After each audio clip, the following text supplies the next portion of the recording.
Julio de este año ha sido uno de los más secos de los últimos 50, uno de los 6 más secos de los últimos 50 y es el más seco de la última década. Esto ha llevado a que el gobierno decrete zona de catástrofe a 10 comunas de la cuarta región. Para hablar las implicancias que tiene este decreto y qué alcances también puede tener, estamos con uno de los diputados de esta región, el diputado Marcelo Díaz del PS. Muchas gracias por esta entrevista en DF-TV. Gracias a ustedes por la invitación. Diputado, ¿basta con esta iniciativa del gobierno? ¿Bastan los recursos? A ver, no basta. Solo la valoramos, es un avance. Veníamos demandando la declaración de zona de catástrofe hace más de 2 meses, pero creemos que es insuficiente. Primero porque abarca solo a 10 de las 15 comunas de la región de Coquimbo. De hecho, mi distrito solo abarca a Andacollo y a La Higuera y deja fuera a La Serena, Vicuña, Paihuano, todo el Valle del Elqui. Pero nos parece a nosotros que el gobierno dé una explicación precisamente por eso, porque no hay razones que justifiquen la exclusión de estas comunas, a excepción de la única que el ministro nos entregó su oportunidad, y es que la declaración de zona de catástrofe y la razón por la que la habían evitado es que esto genera restricción de acceso al crédito, particularmente para los grandes empresarios.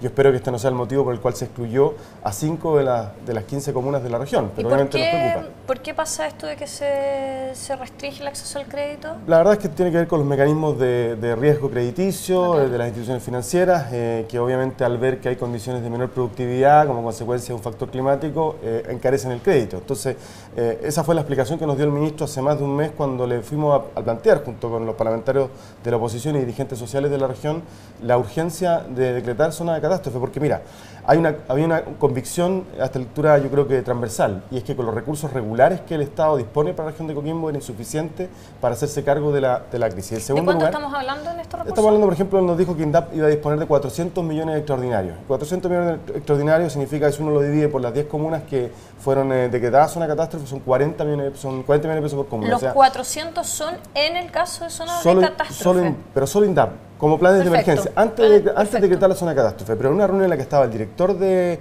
la CNR, la Comisión Nacional de Riego, la subdirectora de INDAP, se les instruyó a que pusieran más recursos a la mesa, el gobierno regional hizo lo mismo, pero había convicción y conciencia en ellos de que al procedimiento regular con el que tenían que administrarse esos recursos simplemente no iba a haber ninguna inversión en el año 2012, sino que estábamos más bien hablando, con suerte, el primer semestre del 2013. Entonces, para nosotros, la declaración de zona de catástrofe era fundamental por 2 razones. Primero, para que se alleguen recursos frescos, para que Hacienda disponga de recursos nuevos para enfrentar la emergencia, y en segundo lugar, para que pueda hacerse con mayores facilidades administrativas, con menos restricciones, por ejemplo, de subasta pública, licitación, que nos permite ir rápidamente donde hay que poner los recursos. Entonces, yo digo, bien, valoro que por lo menos hayamos avanzado, tengamos 10 comunas donde este tema se ha resuelto, quedan pendientes las 5, hay una explicación pendiente del gobierno del por qué excluyó estas comunas, pero también ahora tenemos que recuperar el tiempo perdido, porque la verdad yo creo que el gobierno ha sido errático, y particularmente el ministro de Agricultura, en este tipo de decisiones. Voy a poner un ejemplo. El lunes pasado hubo una reunión del Comité de Seguimiento de la Crisis Hídrica de la región de Coquimbo en el Ministerio de Agricultura, aquí en Santiago, en la que el ministro comunicó que no se iba a decretar zona de catástrofe. Al día siguiente, a horas de una sesión especial de la Cámara de Diputados, convocada por nosotros para tratar este tema, el gobierno anuncia el decreto de estas 10 comunas. Entonces, yo creo que el gobierno no ha tenido claro cómo enfrentar la crisis. Tú decías algo que es muy cierto, esta no es una crisis episódica, esto no es que haya ocurrido ahora y nos pidió sorpresa. De esto sabemos hace más de 7 años y hace una buena cantidad de tiempo que el cambio climático convirtió a la región de Coquimbo en una región más bien semidesértica con problemas hídricos estructurales. Y en ese sentido, ¿no sería bueno, por ejemplo, impulsar a una reconversión de los cultivos o a una reconversión de las actividades productivas de la región? Mira, yo creo que más bien hay que resolver el tema de aseguramiento de la disposición de recursos hídricos, porque se ha hecho un enorme esfuerzo en materia de embalse. Es una región donde los embalses son una pieza fundamental de su desarrollo productivo, pero aquí ha faltado la voluntad de anticiparse. En el debate presupuestario del año pasado, en la Cámara de Diputados, yo planteé en la intervención en sala que era necesario que en el presupuesto de la Nación hubiese una partida presupuestaria específica para hacer frente al fenómeno de sequía y cambio climático en el norte de Chile, particularmente en la región de Coquimbo, de manera tal de que los recursos se activaran automáticamente si es que a tal fecha no se cumplían con determinados indicadores de lluvia. Por lo tanto, yo creo que aquí lo que ha habido es improvisación, lógica contingente, falta de una mirada estratégica. La región de Coquimbo es una región que tiene una enorme potencialidad de desarrollo agrícola y agropecuario, y sin embargo su talón de Aquiles es el agua. No es que no tenga agua, es que tiene que administrarla mucho más eficientemente. Hay que mejorar las obras de riego, hay que ayudar a la mejor canalización del agua. ¿Cómo se hace eso? ¿Con capacitación? Con muchos recursos. Esto requiere muchos recursos. Requiere más recursos de lo que hoy día se dispone a través de la ley de riego, requiere más recursos de profundización de pozos, requiere más ayuda directa de INDAP, del conjunto del dispositivo estatal en materia de...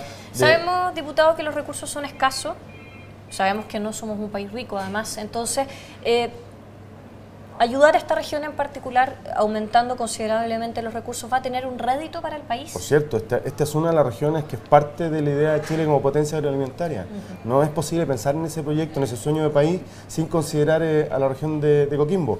En 2007, para abrir este debate, yo propuse un proyecto de ley en la Cámara que fue declarado inadmisible por inconstitucional a sabienda, en el que pedíamos que un porcentaje de los impuestos que recauda el pisco constituyeran un fondo del agua en la región de Coquimbo, como ocurre con el petróleo en Magallanes, porque la Constitución permite que cuando se trata de un producto de carácter marcadamente regional se pueda destinar una parte de los impuestos o todos los impuestos a un fin específico.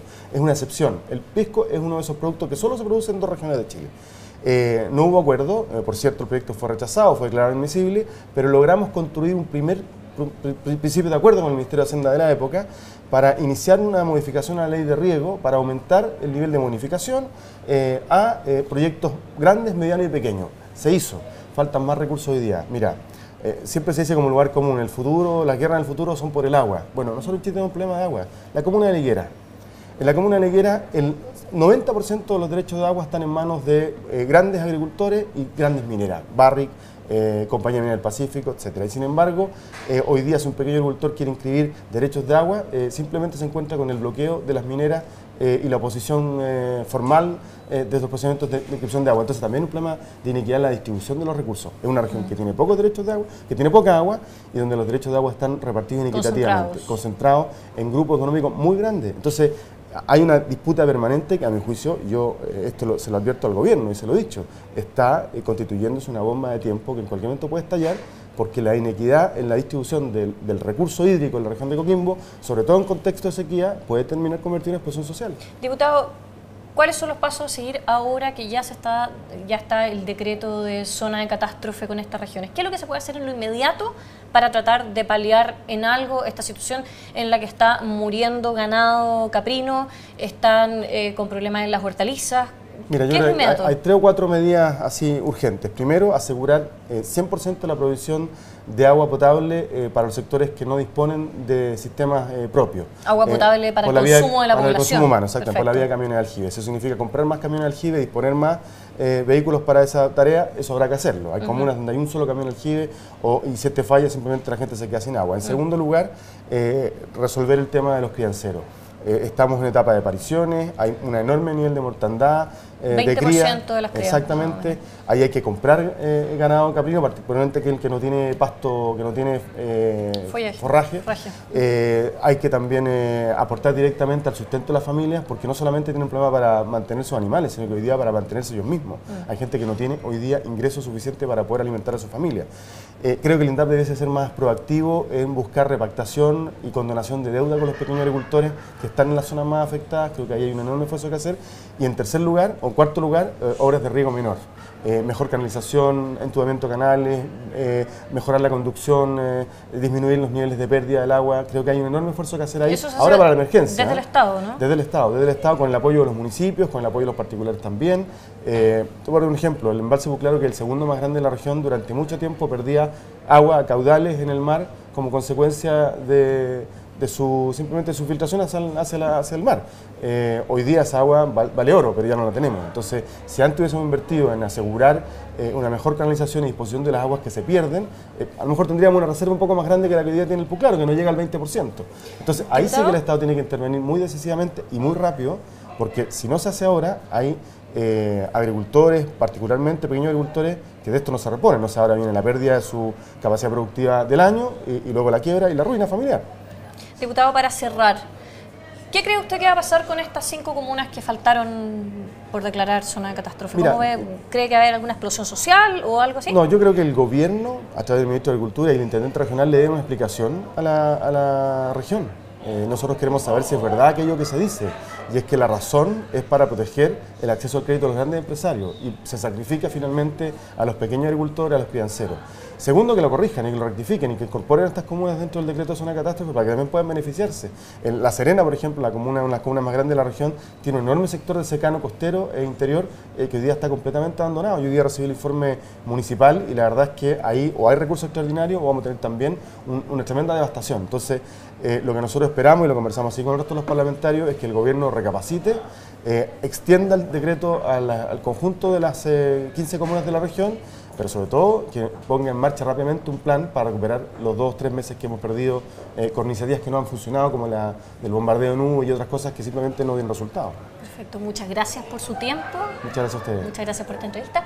Y así dejamos esta entrevista en DFTV y yo los dejo invitados a una próxima.